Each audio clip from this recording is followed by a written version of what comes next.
आज हमारी पहली प्रतिज्ञा के बारे में बात करना चाहती हूं मैं।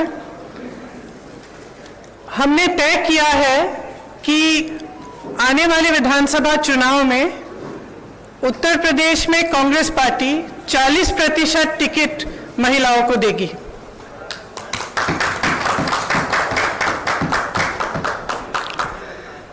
हमारी प्रतिज्ञा है कि महिलाएं उत्तर प्रदेश की राजनीति में पूरी तरह से भागीदार होंगी।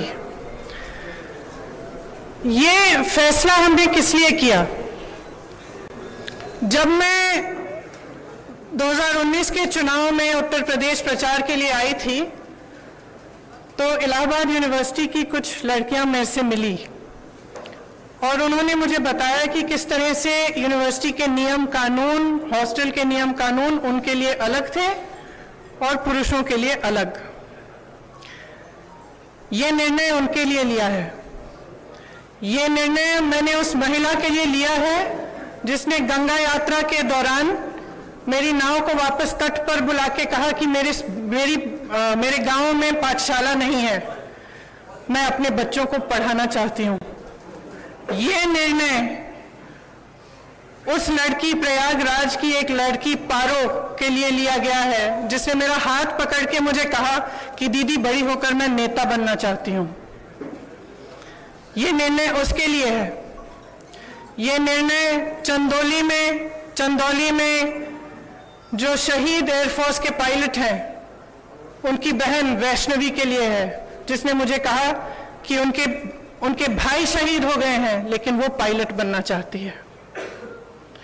ये निर्णय उन्नाव की उस लड़की के लिए है जिसको जलाया गया, मारा गया, उसकी भाभी के लिए है जो आज भी संघर्ष कर रही है उसका, और उसकी 9 साल की भाभी की बेटी के लिए है जिसको स्कूल में धमकाया गया था।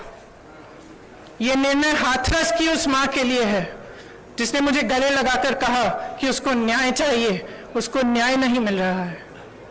ये निर्णय रमेश कश्यप की बेटी के लिए है, उसका नाम भी वैष्णवी है, जो बड़ी होकर डॉक्टर बनना चाहती है।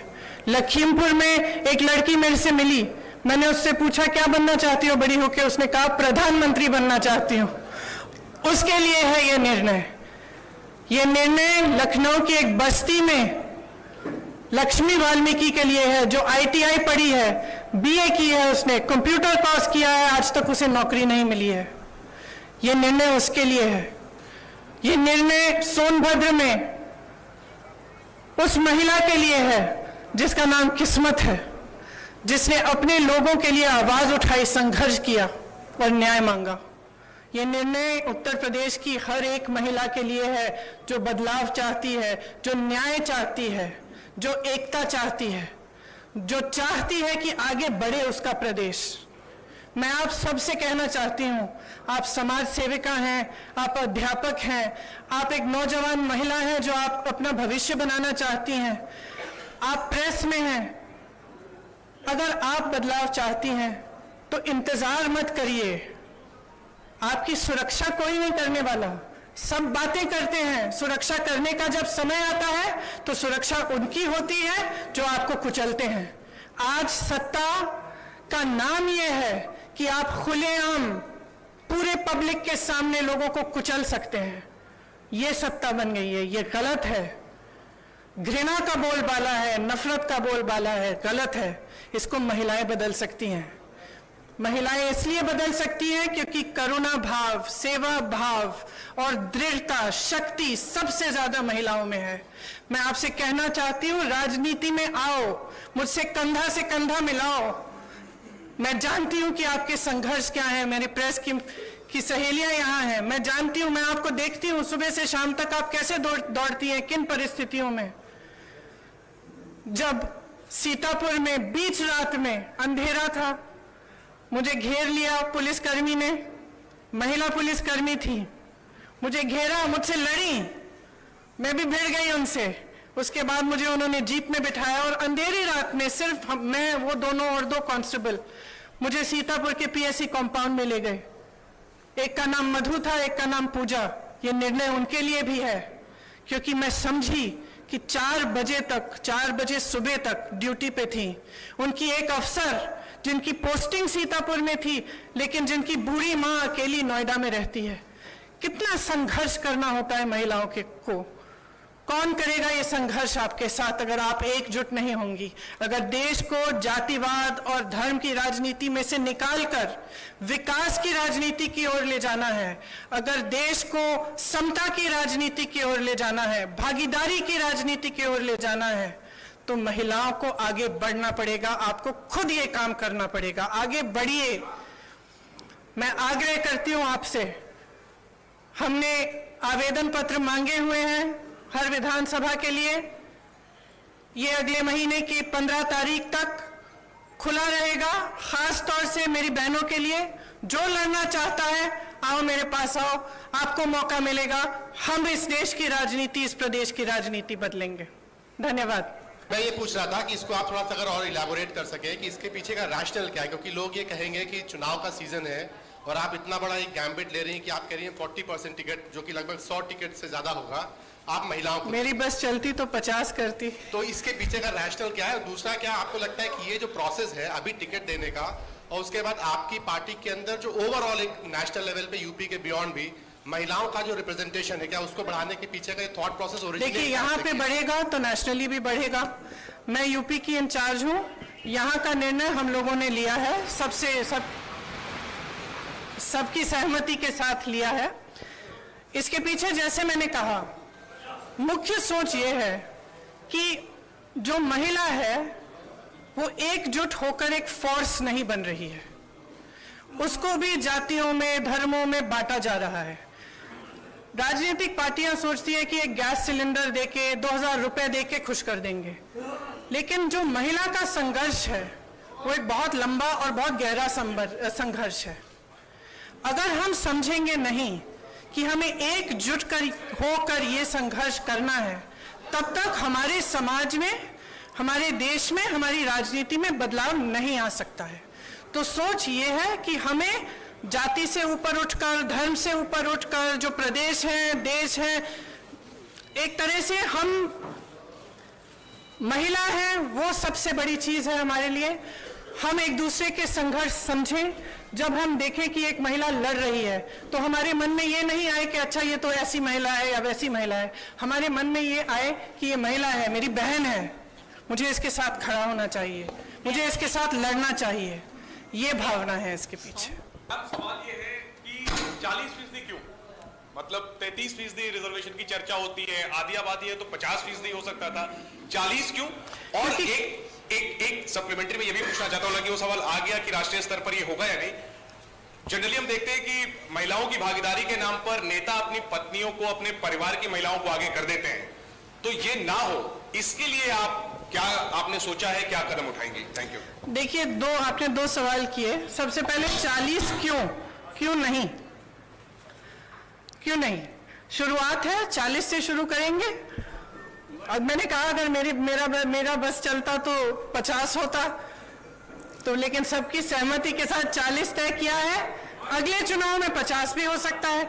सबसे पहला ये। दूसरा, देखिए, ये सच है कि कई बार लोग अपनी पत्नियों को, बेटियों को चुनाव लड़वा लेते हैं, लेकिन इसमें कोई इतनी बड़ी बुराई नहीं है। लड़ लेती हैं, उसके बाद सक्षम हो जाती हैं। मुझे याद है, एक अमेठी में एक प्रधान थे, उन्होंने अपनी बीवी को लड़ाया। कुछ साल बाद मेरे पास आए, कहा कि आप संभालिए, मुझसे तो नहीं संभलती है, सारे निर्णय ले रही है। तो मैंने कहा आप क्यों रो रहे हो? तो ये तो देखिए, ये प्रोसेस होता है, एक शुरुआत होती है इस प्रोसेस की, और आस्ते आस्ते सक्षमता मिलती है। तो इसमें कुछ, मुझे तो कोई बुराई नहीं लगती है। सीमांत लखवी जी, भारत समाचार से। सब पुरुष पूछ रहे हैं? नहीं, महिलाओं के पास इसके बाद आऊंगी आप लोगों के पास इसके बाद। मैम, 2017-2019 में जिस तरह के नतीजे रहे हैं कांग्रेस के, ये सबने देखा। तो क्या इतनी बड़ी संख्या में महिला मजबूत प्रत्याशी आप लोगों को मिल पाएंगी 2022 के चुनाव के लिए? देखिए, हमें प्रत्याशी मिलेंगी, लड़ेंगी वो। अगर इस बार मजबूत नहीं होंगी, अगली बार मजबूत होंगी। हमें लड़ाना है, हम पूरी तरह से मदद करेंगे, समर्थन करेंगे और लड़ेंगे जी जान से। महिलाओं को चांस जरूर देना चाहिए। ANI से कामना जी।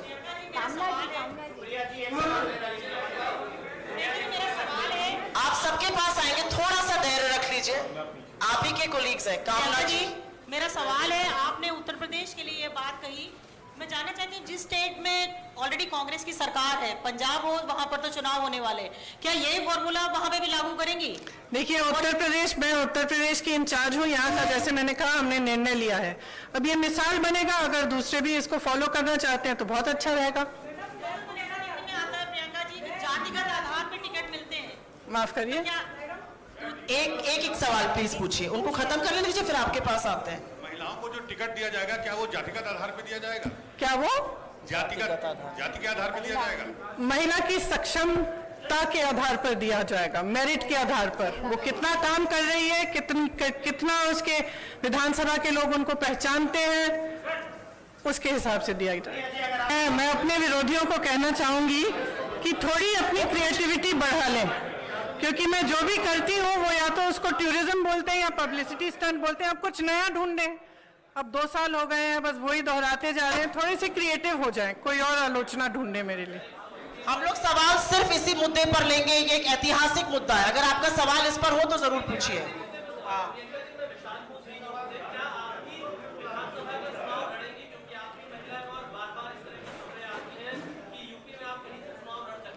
ये निर्णय मैंने अभी लिया नहीं है, अभी कुछ टाइम है चुनाव के लिए, मैं ले लूंगी।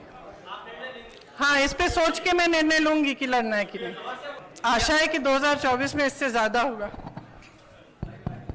आपका सवाल।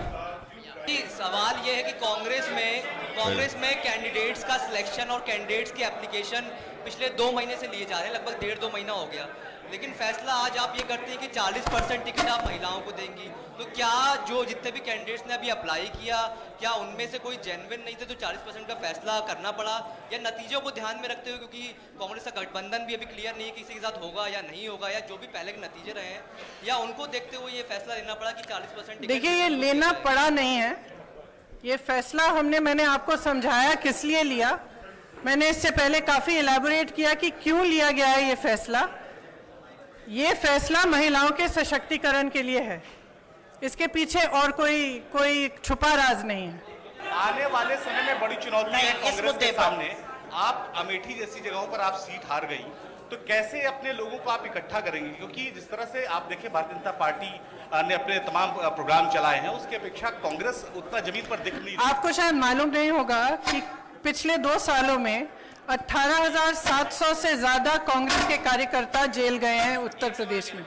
3 दिन से 3 महीनों के लिए लगातार प्रोग्राम कर रहे हैं। और शायद आपने भी महसूस किया होगा कि अगर सड़क पे कोई पार्टी लड़ रही है तो वो कांग्रेस ही है।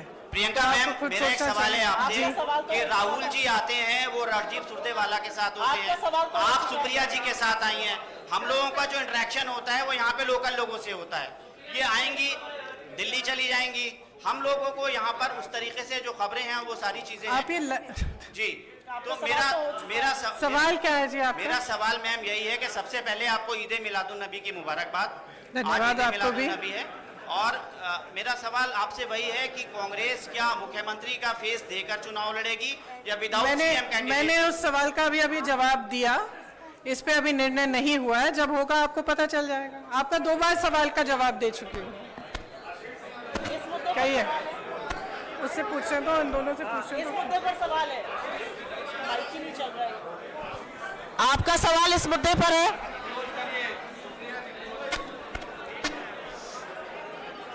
इनको माइक दे दीजिए ना पीछे। मेरी लड़ाई एक नए तरह की राजनीति को बनाने के लिए है। मैं उन लोगों के लिए लड़ रही हूं जो अपनी आवाज उठा नहीं पा रहे हैं आज के उत्तर प्रदेश में। आज के उत्तर प्रदेश में कोई अपनी आवाज उठा नहीं सकता, कुचला जाता है, चाहे वो महिला हो, दलित हो। जहां जहां पे भी मैं गई हूं, मैंने यही देखा है कि जो पीड़ा में है, आवाज उठा नहीं पा रहा है, लड़ नहीं पा रहा है, उसको कुचला जा रहा है, तो मैं उसके लिए लड़ रही हूं। और मेरी राजनीति सिर्फ इसलिए है कि यहाँ पे बदलाव आए, कि कुछ आशा, कुछ उम्मीद जागे कि उत्तर प्रदेश आगे बढ़ सकता है। एक ऐसी राजनीति बन सकती है इस प्रदेश में जिसमें करुणा का भाव हो, सेवा का भाव हो, सिर्फ मारने, कुचलने और सत्ता का दुरुपयोग करने का नहीं। ये मेरा प्रयास है।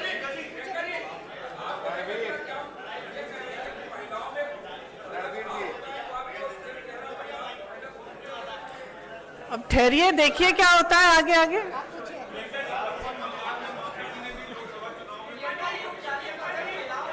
ऐसे मत करिए, एक सवाल पूछने दीजिए,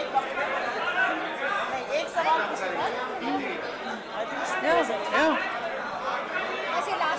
आप लास्ट सवाल। आप यहाँ पे मुझे कम महिलाएं दिख रही हैं, इसलिए इतना कम अनुशासन है। देखो कितनी शालीनता से खड़ी है वहां पे पीछे, और आप सब चिल्ला रहे हैं। हम लोग अंतिम सवाल लेंगे।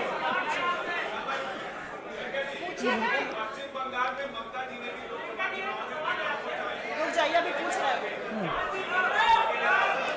मुझे मालूम नहीं था, अगर उन्होंने किया तो बहुत बढ़िया। धन्यवाद।